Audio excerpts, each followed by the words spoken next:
Nouvelle vidéo et aujourd'hui donc je vais vous expliquer, vous démontrer les waypoints sur le Mini 4. Donc il y a deux façons de créer les waypoints et on va faire donc avec la première via l'écran. Voilà, donc je suis sur l'écran, je veux choisir un circuit pour une raison quelconque, peu importe, là je vais faire un petit circuit, vous allez voir, donc là je suis en vol bien sûr, en attente, environ à, on regarde, je suis à 14 mètres de haut, on est d'accord, voilà, je suis en attente. Donc j'ai mis ma caméra vers le bas, ok, et là je clique donc sur cette icône là ici, voilà, planifier un vol vers le waypoint suivant. Donc à partir de là vous pouvez voir, je vais faire un petit carré, donc j'ai envie d'aller là, je vais ensuite venir là, je vais ensuite venir là et je vais revenir là, voilà. Donc à partir de là on peut voir que tous les points sont à 50 mètres, donc tout ça bien sûr ça peut se régler. Donc je clique sur un waypoint et là regardez, j'ai tout plein de réglages disponibles. Action caméra, aucune.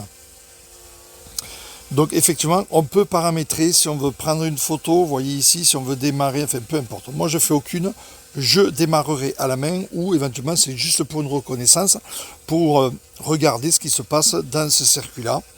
Donc altitude 50 mètres, là c'est un peu haut, donc je vais le monter allez, à 30 mètres, 28 mètres, 30 mètres. Et attention, à partir de là, il faut faire appliquer à tous, parce que vous voyez que le point 1 est vraiment à 28, mais pas les autres. Appliquer à tous, ok.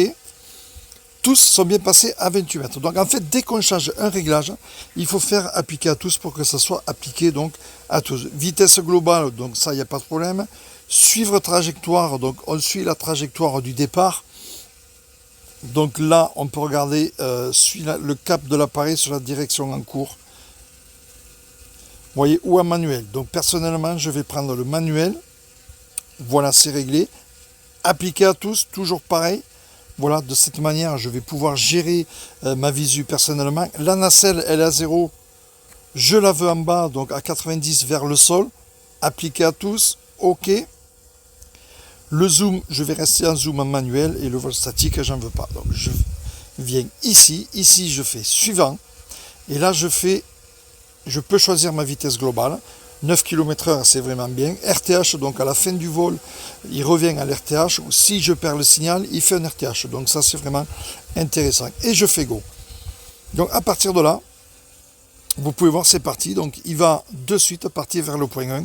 Si je regarde, donc il va prendre les 30 mètres paramétré, vous voyez, j'ai paramétré 28 mètres, donc là, voilà, il a 28 mètres. Il va donc retrouver le point 1, vous voyez, c'est nickel. En direction, comme vous pouvez le voir sur les flèches, donc là, il va partir sur la gauche maintenant, mais il garde toujours la direction, donc avec le joystick, c'est moi qui vais choisir de tourner pour me mettre dans le sens.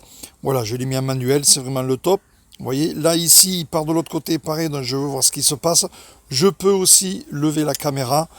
C'est l'avantage de rester en manuel. Voilà. Ici, pareil, je reviens. Voilà. Donc là, vous voyez, c'est un petit tour très, très rapide. Hein. Mais vous avez vu la première solution. Donc là, je suis au bout du circuit. Il va me faire quoi? Voilà. Il me fait un RTH, il revient. Donc j'arrête mon RTH. Voilà le premier parcours que j'ai fait, donc en paramétrant deux visus sur la carte ici. Effectivement, je peux sauvegarder ce paramètre. Je clique ici, il me dit quoi? Enregistrer et quitter. J'enregistre et je quitte. Voilà, il est enregistré, j'efface mon parcours. Ce parcours, je peux le retrouver comment? Je clique donc toujours pareil ici, je viens cliquer ici et je vais chercher ici. Et ici, j'ai tous mes parcours enregistrés. Voilà, donc le dernier, il est là. À 13h41, c'est celui-là. Donc je vais là. Le voici, je fais suivant et je fais go et c'est reparti. Voilà, donc ça c'était la première solution. Je quitte sans enregistrer. Deuxième solution, c'est je fais une reco d'un bâtiment, par exemple, peu importe, hein, et je veux voir à peu près la taille. Enfin, je fais une reco en l'air et je veux faire la même reco le lendemain ou dans un an d'un champ par exemple pour voir la nature, pour voir le jour, la nuit, enfin voilà, je veux une mémoire. Donc je viens ici et vous voyez qu'il y a marqué appuyer sur le bouton F1 pour ajouter un waypoint. Donc là, hop, j'en ai mis un, le voici. Je vole, je continue, donc je pars où je veux, hein, voilà, ben là je veux prendre un point ici. Voilà, mon point est fait. Je veux partir de l'autre côté parce que c'est mon champ. Je veux voir l'évolution de la nature. Voilà, je vais même monter un peu plus haut. Je peux, vous voyez. Donc, il prend effectivement la position plus la hauteur. Regardez, je clique. Voilà. Et vous regardez sur l'écran, donc ici, le trajet que j'ai fait. Ici, j'ai mon point ici. À 26 mètres de haut, j'ai mon point ici à 43 mètres de haut. Et vous avez la distance de 45 mètres entre les deux points. Vous voyez, vous avez les distances et vous avez les hauteurs. Donc c'est vraiment super bien fait. Donc je reviens là. Je suis en train de voler, je fais mon petit repère parce que c'est le bord de mon champ par exemple et je veux calculer la superficie. Comme vous avez vu, on a les distances, on peut le faire. Je mets mon point ici aussi, voilà. Je suis toujours à 43 mètres de haut, je viens de voler de 40 mètres de distance. Et là, je vais retourner vers mon RTH, donc au-dessus de moi. Voilà, ici, j'avance, je fais un visuel. Voilà. Voilà, j'ai mon onde à peu près au-dessus de moi, je peux regarder ici, ben voilà, je le vois. Et je pose aussi mon point ici, que voici. Voilà, vous avez vu, j'ai mon parcours qui est tracé. Donc à partir de là, je vais l'enregistrer. Enregistrer et quitter. Voilà, mon parcours est tracé, j'efface, et bien regardez, hop, je clique ici. Je vais chercher mon dernier parcours, le voilà. Suivant, RTH en fin de vol, go. Et voilà, c'est parti. Donc là, j'ai bien mon waypoint. Donc intéressant, hein, je peux revenir dans un an, je referai le même parcours et je pourrai bien sûr filmer les différences de... là, vous voyez, il est en train de redescendre à 26 mètres. J'étais effectivement à 43 mètres. Il est en train de redescendre à 26 mètres. Donc il garde bien la position, il garde bien la hauteur, il garde bien la direction choisie. Il n'y a aucun problème là-dessus. Voilà. Et là, vous pouvez voir, ça y est, c'est parti. Il va attaquer mon point 1, exactement, regardez bien, le même parcours que j'avais fait tout à l'heure. Donc vous gardez votre parcours en mémoire et dans un an, il va refaire le même. Voilà, donc là, bien sûr, je peux le diriger. Voilà, il reprend vraiment le même parcours que vous aviez avec la direction que vous aviez. Donc là, je ne peux pas tourner le joystick. Vous voyez, j'essaie de tourner le joystick, ça n'agit pas. On retrouve vraiment le parcours que j'avais tout à l'heure, dans lequel j'avais moi-même tourné le joystick pour filmer en bas. Vous voyez, voilà, il a repris exactement. Il est monté à 43 mètres. Il fait son parcours, son waypoint, il n'y a ça, pas de problème.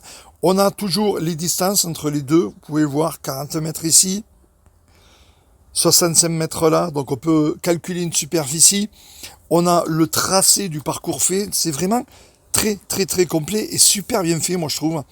Donc voilà. Le waypoint sur le Mini 4, cette nouvelle fonction qui est apparue sur un Mini, c'est quand même exceptionnel.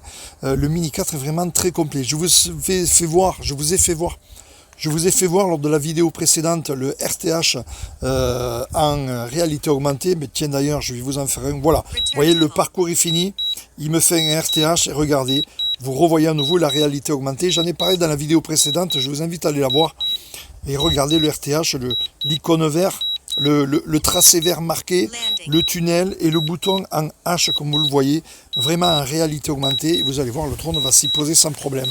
Voilà, donc le waypoint sur le Mini 4, vous avez vu les paramétrages, les deux manières de le tracer, le RTH à la fin, tout ça c'est paramétrable. Et regardez, vous avez même le tracé au sol, la protection en 360 comme vous le voyez autour de l'écran.